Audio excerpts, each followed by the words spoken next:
有缘人又见面了。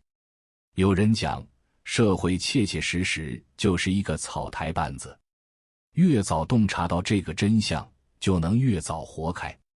接下来的话多少有些力气在，请带着思考听下去。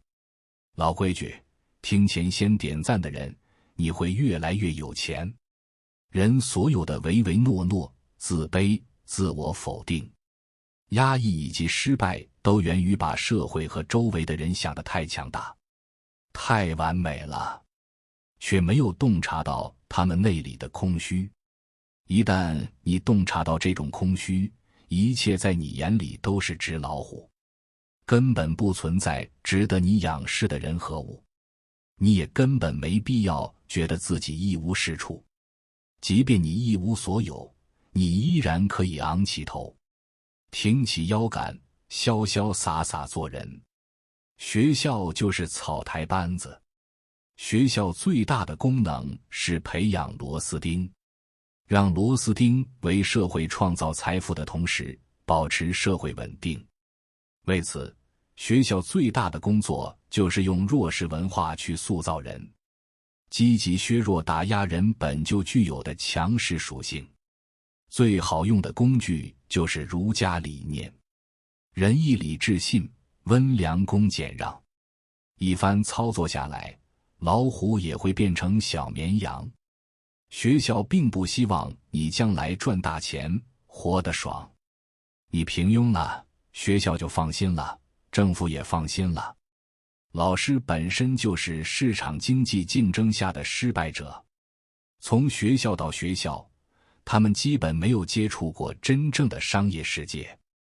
你指望老师给你教赚钱的方法，无异于痴人说梦。企业也是草台班子，别管是什么500强、小巨人，内部都不咋样，充满了各种神操作。别以为规章制度定得一条条的就正规了，老板说话一套套就有资格当人生教练了，都是做出来给外界看的。接触过一家企业，号称做的是环保产品，生产过程也是以环保著称，废水都可以利用。后来和公司主管、生产的经理聊了聊，才发现根本不是那么回事。但是老板就敢那样宣传，看起来光鲜亮丽的组织，你敢去内部深挖一下，都会吓一跳。各路专家大佬大咖也是草台班子，别被一堆头衔唬住了，真正落到世上也就那么回事。做咨询的时候，接触过某高等院校教授做的一个政府规划，那叫一个抄袭，教授已经改了8稿，还是被甲方批得一无是处。这还是正规院校的大佬，社会上各种野路子大佬就更不胜枚举了，只要他敢吹，就有人敢信。我经常练瑜伽，这个行业混子多了去了，刚学了几个月，拿了个证，就敢给你上课。不知道跟哪个外国人学了几天，就敢自称是某某大师关门弟子。谁会闲得查他履历，还不是他吹啥，会员就信啥。反正会员只要上了课，出了汗，就自我感动了。有几个人能看出老师水平高低？各种所谓白手起家的企业家，他们的创业故事，你听听就得了，千万别当真。能拿出来说的都是美化加工过的，真正的事实都是血淋淋的，黑漆漆的，根本没法拿到台面上说。其实社会就是个草台班子，充斥着大量的混子。你心目中的男神女神也都是草台班子，之所以成为神，都是你给加滤镜加的。台湾作家李敖娶了大美女胡因梦，没几个月就离婚了，理由竟然是美女也会便秘。李敖接受不了这个事实，离近了看，哪有什么神，都是凡夫俗子。你的家庭也是个草台班子，父母都是老实本分的普通人，他们没见过什么世面，只会让你走老实本分的路子，能有口饭吃，饿不死就谢天谢地了。遇到层次更低的父母给你洗脑，让你觉得自己永远欠别人的，好像就不该来到世上。看透了世界是草台班子的本质，你就可以大大松一口气。没有什么配不配、敢不敢的，只要是机会你就争取，只要你认准了哪一条路就勇敢去走，没人能把你怎么样。该上台就上台，该吹牛就吹牛，该装逼就装逼，该撕逼就撕逼，怎么活着开心你就怎么活，哪里有那么多瞻前顾后、小心翼翼？都是草台班子，谁配笑话谁呀？鲁迅先生说，世界上本没有路，走的人多了，也变成了路。我说，你本来不是大佬，装的多了，也就成了大佬。用一句正能量满满的话说，叫舍我其谁。以前我父亲教育我，这个世界上有且只有2种失败，一种是脱到只剩一条内裤跑出来，一种是穿好全套西装去天台跳楼。他当时告诉我，第一种失败其实一点问题都没有，人这一生脱几次西装是很正常的，穿一条内裤一样可以把所有东西再赢回来，而且脱衣服熟练了之后，你穿衣服的速度也会加快。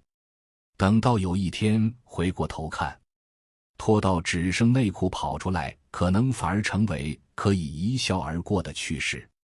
但无论如何，不要西装革履的去跳楼，人一生只要跳一次就没了。所以遇到失败的时候，赶快脱西装，尽全力留下一条内裤。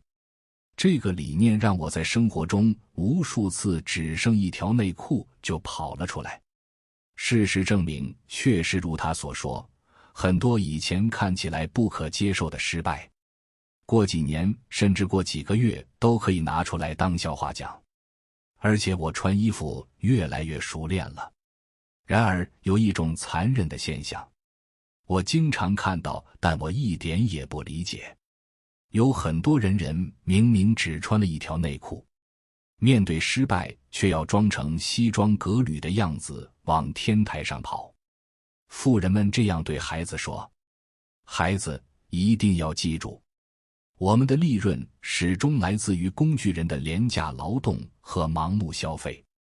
咱家的财富增长，既要雇佣爱吃苦的人，同时又要把商品或者服务加上各种概念高价卖给他们，这样就可以勾起他们的消费欲望。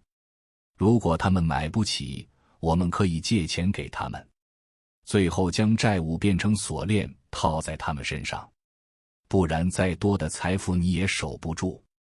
所以也不需要你刻苦学习数理化，你要学的是如何利用和管理工具人。你不需要对他们太善良，毕竟廉价工具人多的是。穷人教育孩子是这样说的，孩子要好好学习，找个好工作，工作时一定要听老板的话，只有吃得苦中苦，才能成为人上人。一定要好好学习和掌握一下技能。中产阶层教育孩子说，孩子，这个社会的本质就是利益优先，你学习的目的要看你能为穷人做什么，你能为富人服务什么。要学习金融、经济、法律、管理，不要轻易赌他人，会背负他人因果。不要剥夺他人在痛苦中受益的权利，就算你修行已经很高，也不要轻易赌他人，包括这一世的父母。你要做的事情是让他们做他们自己，确保自己不被影响和消耗。每个人的功课早在出生之前就已经安排好，有个残忍的真相，当你的政治正见超过他的认知和理解范围，他会本能地拒绝。他身上的无形众生也不允许你的传给他政治正见，除非他是主动向你请教的，那就是缘分到了。否则，你不要妄做一个救世主。其实我们每个人都是在受挫中成长起来的，你不能剥夺别人从痛苦中受益的权利，否则你就要背负他人的因果。记住，不要轻易度人，成年人只筛选不教育，放下助人情节，尊重他人命运。村里的老人活到90多岁，最大的原因就是不多管闲事。烂泥烂得好好的，你非要给他扶上墙；咸鱼躺得好好的，你非要给他翻个身；一块朽木，你非要把它雕成材。克制自己去纠正别人的欲望，不要随意介入别人的因果。社会的游戏规则，一层一层的难度系数和代价，都锁死着不同的人，层层递进，才会有这么一句话：成年人最终是被筛选出来的。你能赚得到多少钱，不是时间熬出来的，是社会中的他人把你筛选出来的。人生旅途中，你会面临一些赚不到钱、工作不顺利、喝口凉水都塞牙等诸多被试情况。不要妄自菲薄，也不要怀疑自己。不是你的能力不行，你的能力没啥问题，是你的运气不行，所以怎么折腾都没用。遇到这种阶段，最好不要妄动，否则动于险中。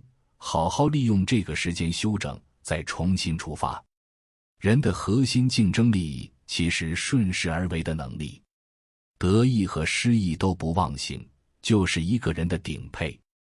毕竟天时地利人和，天时和地利左右不了，人只能做好自己，顺势而为。人有时候还是佛系一点的好，别天真的认为家财万贯的人真的是凭借自身努力做到的。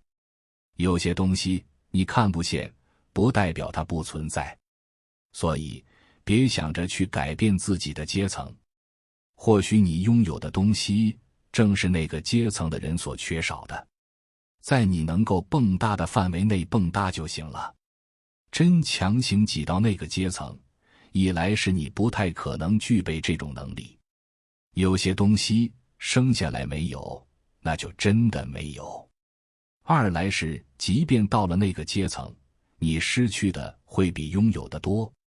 其实很多东西并不是靠努力得来的，那些优秀且努力的人，他们之所以平庸，只是因为命运暂时没有点中他们而已，所以再努力也会显得很无力。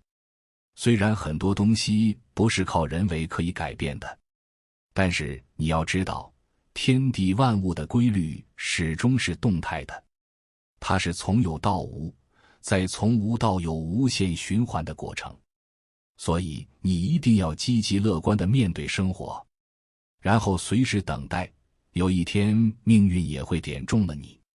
人生就是这样，很不讲道理。人生是不需要每一天都积极奋进的，而是要学会等待正确的时机，积极奋进。真正值得你积极奋进的时间，不会超过你人生的 20%， 那余下 80% 的时间都是给你成长、自我修炼、磨练心性的。真正的高手讲究的就是一个等待天时。一个人发家致富也就那么2-3年的时间，任何人一生中都会有1-2次机会是黄金年份，就那么2-3年，你就可以赚到别人一辈子都赚不到的钱。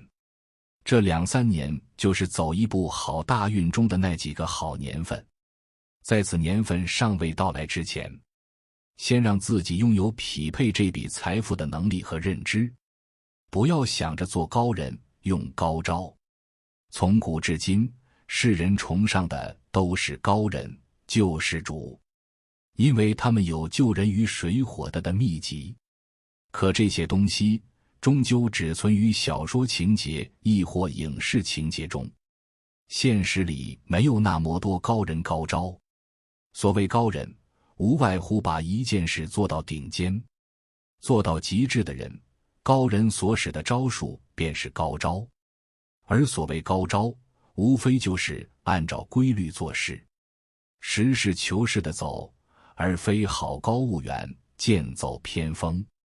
在很多人的思想中，高人是有秘籍的，实则秘籍就是实事求是这4个字。现实是太多的人好高骛远，走一步想10步，都在妄想一步登顶，都在抬头看天，却忘了低头看路。如果你是一个男性，在才旺的那个阶段中，桃花也会跟着旺，如果你不克制住，等到了下坡路的时候有你好受。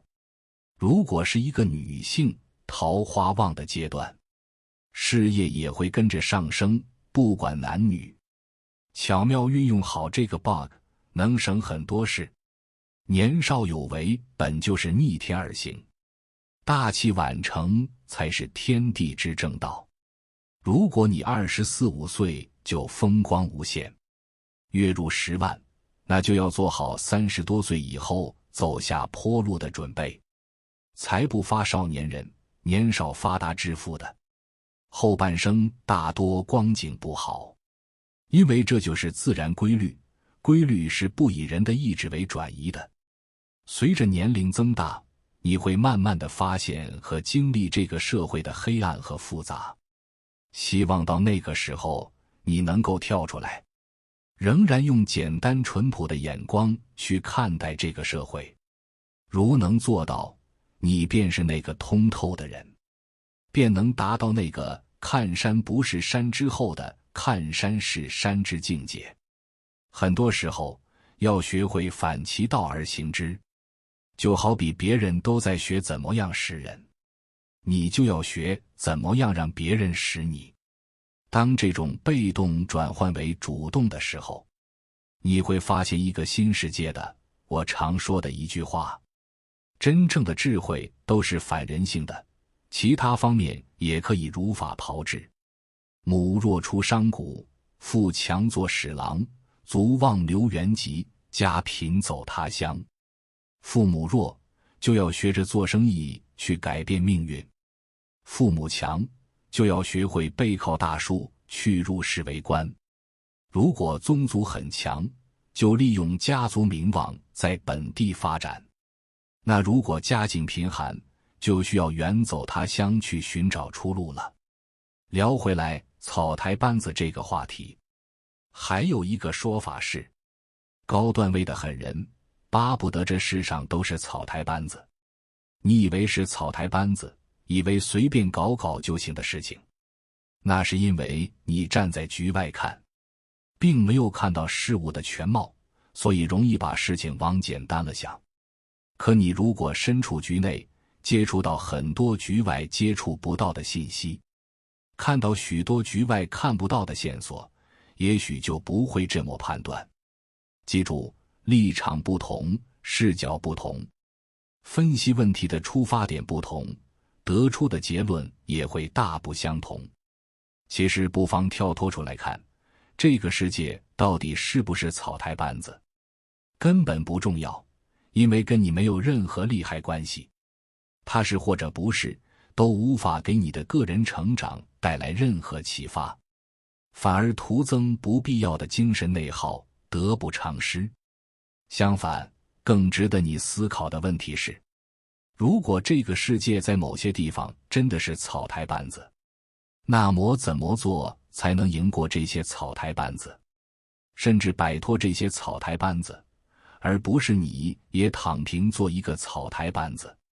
换句话说，你可以利用这个现象，给自己谋福利，让自己向上生长。倘若你周围真的都是一帮酒囊饭袋，这反倒是个机会，因为别人都是得过且过。你却可以暗自发力，差距很容易就拉开。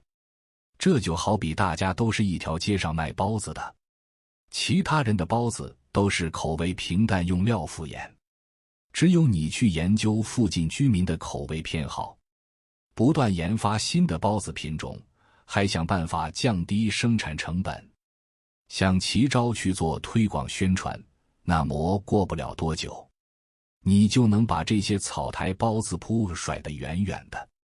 要知道，很多时候草台班子能存在，是因为一直没有专业班子来替代。一旦有了，你看这些草台班子还有没有生存空间？其他人越是摆烂躺平，越是在给你创造机会。你唯一需要关注的是自己可以如何甩掉他们，不要同流合污，而是努力往更上层进发，这才是正确的人生策略。那么我们具体可以怎么做？分享3个思考角度供大家参考。一，这个草台班子所处的大环境会不会发生变化？记住，任何现象都是大环境的产物。草台班子能够存在，就一定有适合它生存的土壤。那么这个土壤是什么？有什么特点？未来会不会变化？你都要去研究清楚。比如你在一个全新的领域创业，这个市场还处于早期教育阶段，那么草台班子是很容易存活下来的，因为消费者根本不熟悉产品，要求也就莫那么高，所以草台班子生产的毛糙产品很容易就能卖掉。可万一以后市场成熟了，进场的玩家多了，消费者的选择多了，会不会慢慢推高这个行业的专业标准？大家到时候会不会都开始卷起来？草台班子的产品还有没有竞争力？提前想清楚这些问题，那么在行业大升级、大洗牌来临之前，你是不是要对自己进行一下升级，做一些布局，而不是躺在功劳簿上坐吃山空？虽然行业里一开始都是草台班子当道，但这只是 1.0 版本，你如果能提前进化到 2.0、3.0 版本，草台班子很快就会被淘汰。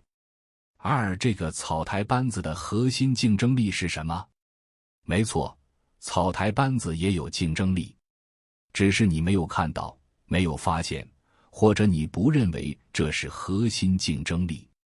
但存在即合理，一个草台班子能好好活着，就一定有十足的理由，而你要把它找出来。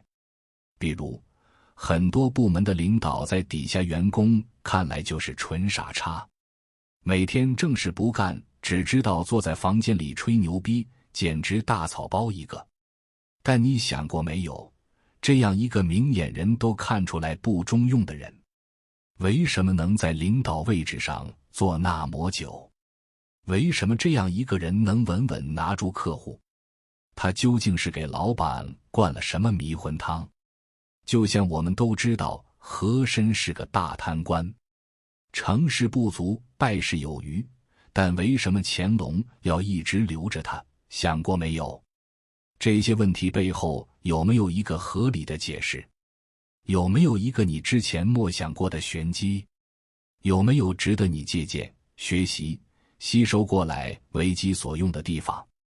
把时间花在研究这些问题上面，没准你就能找到新的启发。仅仅发泄情绪是最没有价值的做法。